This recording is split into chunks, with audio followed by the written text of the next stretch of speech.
Pasig. Maraming salamat po.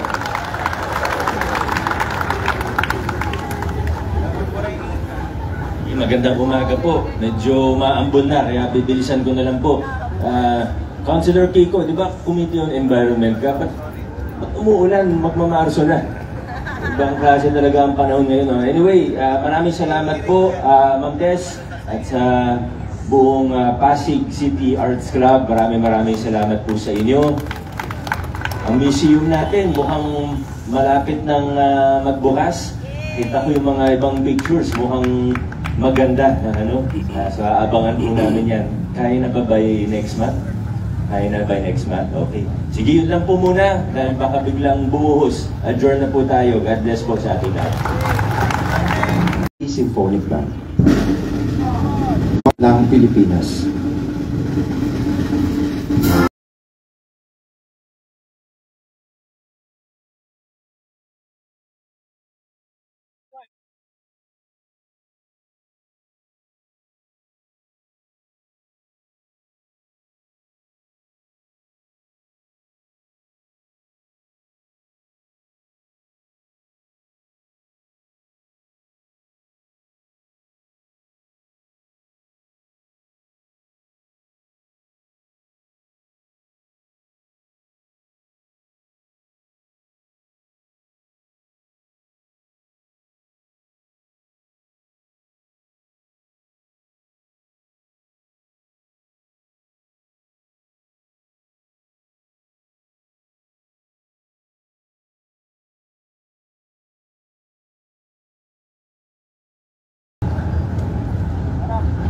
Maraming salamat po. National Observance mga pambansang paggunita. February 22 to 25, EDSA People Power Commemoration Week, Proclamation number 1224, Series of 2007. February 25, EDSA Revolution Anniversary, Proclamation number 1105, Series of 2015. Last week po ay ginunita po natin ang Leprosy Control Week, Proclamation number 467, Series of 1965, Private Development Bank Week, Proclamation number 343, Series of 1968, National Outstanding Young Men Week, Proclamation number 521, Series of 2003, Rotary International Week, Proclamation number 877, Series of 2005, National Rare Disease Week, Proclamation number 1989, Series of 2010. At sa March 1 po ay World Civil Defense Day, International Women's Week and Women's Month. Executive Order number 84, Series of 1999 declares the month of March every year as Rabies Awareness Month. Executive Order number 84, Series of 1999 declares the month of March every year of Rabies Awareness Month. In celebration, the City Veterinary Service Department will hold a kick-off event on March 7 from 8 a.m. to 5 p.m. entitled Libreng Kapon para sa Pasigueñong Aw at Niyaw. Sabi ni Doktora Niyaw. Alright, so ngayon din po ay celebrate po natin ang National Arts Month, Proclamation number 683, Series of 1999. Sa pagkakataon po, tinatawagan po natin si Miss Tess Torda para po sa mga activities mula sa Pasig Art Club.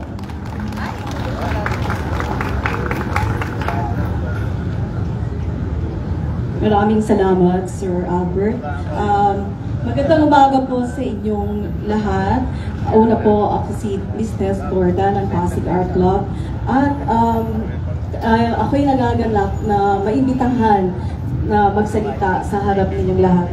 Binabati ko po ang ating magigiting at honorable officials ng Pasig City Government sa pamumuno ni Mayor Vico Soto, Vice Mayor Joe Risky, Congressman Roman Romulo, ang ating mga masisiglang konsehal, kasama si Councilor Angelo De Leon na punong komite ng ating arts and culture dito sa Pasig. Siyempre, dahil nga acting, ipagdiriwang ang Arts Month, nais ko namin kayong imbitahin sa one-week art festival sa nagaganapin sa May Bunga Rainforest. Ako po'y natutuwa dahil after so many years, ngayon lang po magkakaroon ng opisyal na art festival ang Pasig City Government at nagagalak ang Pasig Art Club na maging parte ng pagdiriwang na ito. Maraming salamat po. Kasama ang ating Pasig City Museum na pinamumunuan ni Ma'am Ana Katrina San Mateo at ang Cultural Arts and Tourism's Office Head na si Sir Patrick Lajano. At gayon din po ako'y nagpapasalamat sa patuloy na pagsuporta ng pamahalaan ng lungsod ng Pasig dahil kayo po ang nagpapasigla ng ating sining at kultura dito sa bayan ng Pasig. Sabi nga nila, society without art is a dead society. Dahil ito po ang nagbibigay ng kasarinlan sa lahat ng naninirahan sa pamayanan. Kaya sama-sama po natin pasiglahin ang sining at kultura, pasiglahin natin ang Pasig. Yung pong mga aktibidades po natin sa sorry po. Yung ating mga aktibidades, magbibigay lang po ako ng ilang mga aktibidades na gaganapin sa rainforest. Meron po tayong mga art talk na gaganapin na talaga pong very timely sa panahon ngayon. Power of Art in a Changing World. This will be the opening key remarks of Pasig Art Club past President Horacio de Manli. And also, ito po ay para sa araw na ito. Sa mga susunod na araw, meron tayong Future of Art in Technology, AI, and Sustainability. And how to use AI in creativity. We also have digital art techniques workshops, watercolor workshops, and art walk by Sir June Matifar. We also have open forum na pwede pong makipag-discussion tayo sa mga key speakers natin. And also, meron tayong mga exhibits. Bukod sa mga art workshops, meron din tayong mga feature na food and Pasig Symphony Orchestra will be there also para po ma-entertain ang ating mga kapwa Pasigueño. So huwag niyo pong i-miss ang pagdiriwang na ito mula ngayong araw hanggang sa Biyernes. Iintayin po namin kayo doon at sana po mag-enjoy kayo. Mag-imbita po kayo ng mga kaibigan, mga kamag-anak para po ma-maximize natin ang ating mga activities at mabuhay ang sining dito sa Pasig. Maraming salamat po.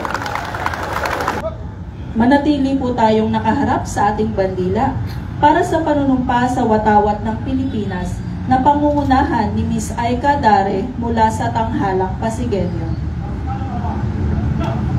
Itaas po natin ang ating kanang kamay at sabay-sabay po nating bigkasin ang panunumpa sa katapatan ng watawat ng Pilipinas. Ako ay Pilipino, buong katapatang nanunumpa sa watawat ng Pilipinas at sa bansang kanyang sinasagisa na may dangal, katarungan at kalayaan na ipinakikilos ng sambayanang makadiyos, makatao, makakalikasan at makabansa. Ibaba na po yung tema. Sa pagkakataon pong ito, tayo po'y humarap sa bandila ng lungsod ng Pasig at awitin natin ang buong sigla ang Marcha ng Pasig sa salo ng Pasig City Symphonic Band.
para naman po sa panunumpa ng Lingkod Bayan na pangungunahan sa atin ni Ms. Mary Jane B. Bandoy mula sa Cultural Affairs and Tourism Office.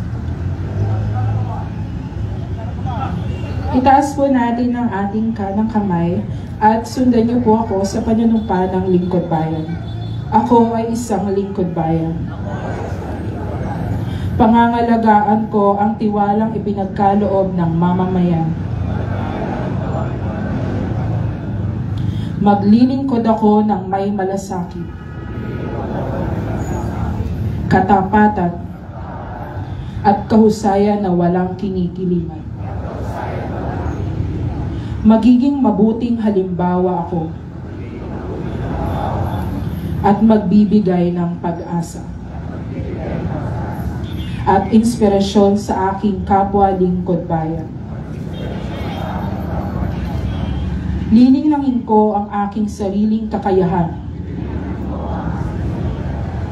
upang sa lahat ng panahon ay mapaglingkuran ko ng buong kahusayan ng sambayanan.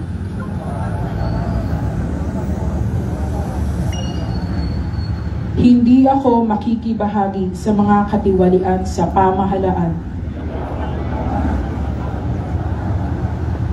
Pipigilan at isisiwalat ko ito sa pamamagitan ng tama at angkop na pamamaraan.